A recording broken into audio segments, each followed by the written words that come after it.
Ang solid, sabi ng promotion, sumama ka sa akin, lilipad tayo, pupunta tayo doon at magpo-promote tayo, ipapakilala kita at ipakilala mo ko.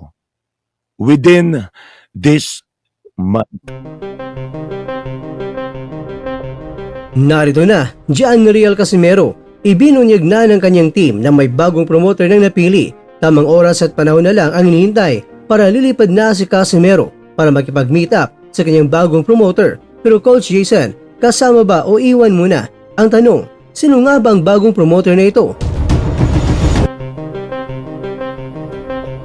Sa live ni Koyang Joseph Rivera na Pinoy Sakalam YouTubers o PSYT na kung saan itong si Casimero ay maganda na lilipad siya ngayong buwan na kung saan makipagkita na siya sa kanyang bagong promoter.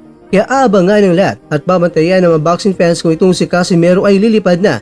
Ibig sabihin ay aba, nangangulugan na yan na itong si Casimero ay pipirma na yan ng kontrata.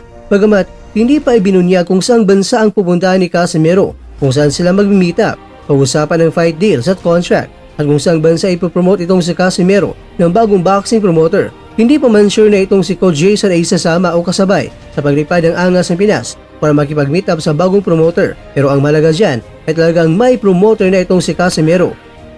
Ito the place lang to. Alam mo,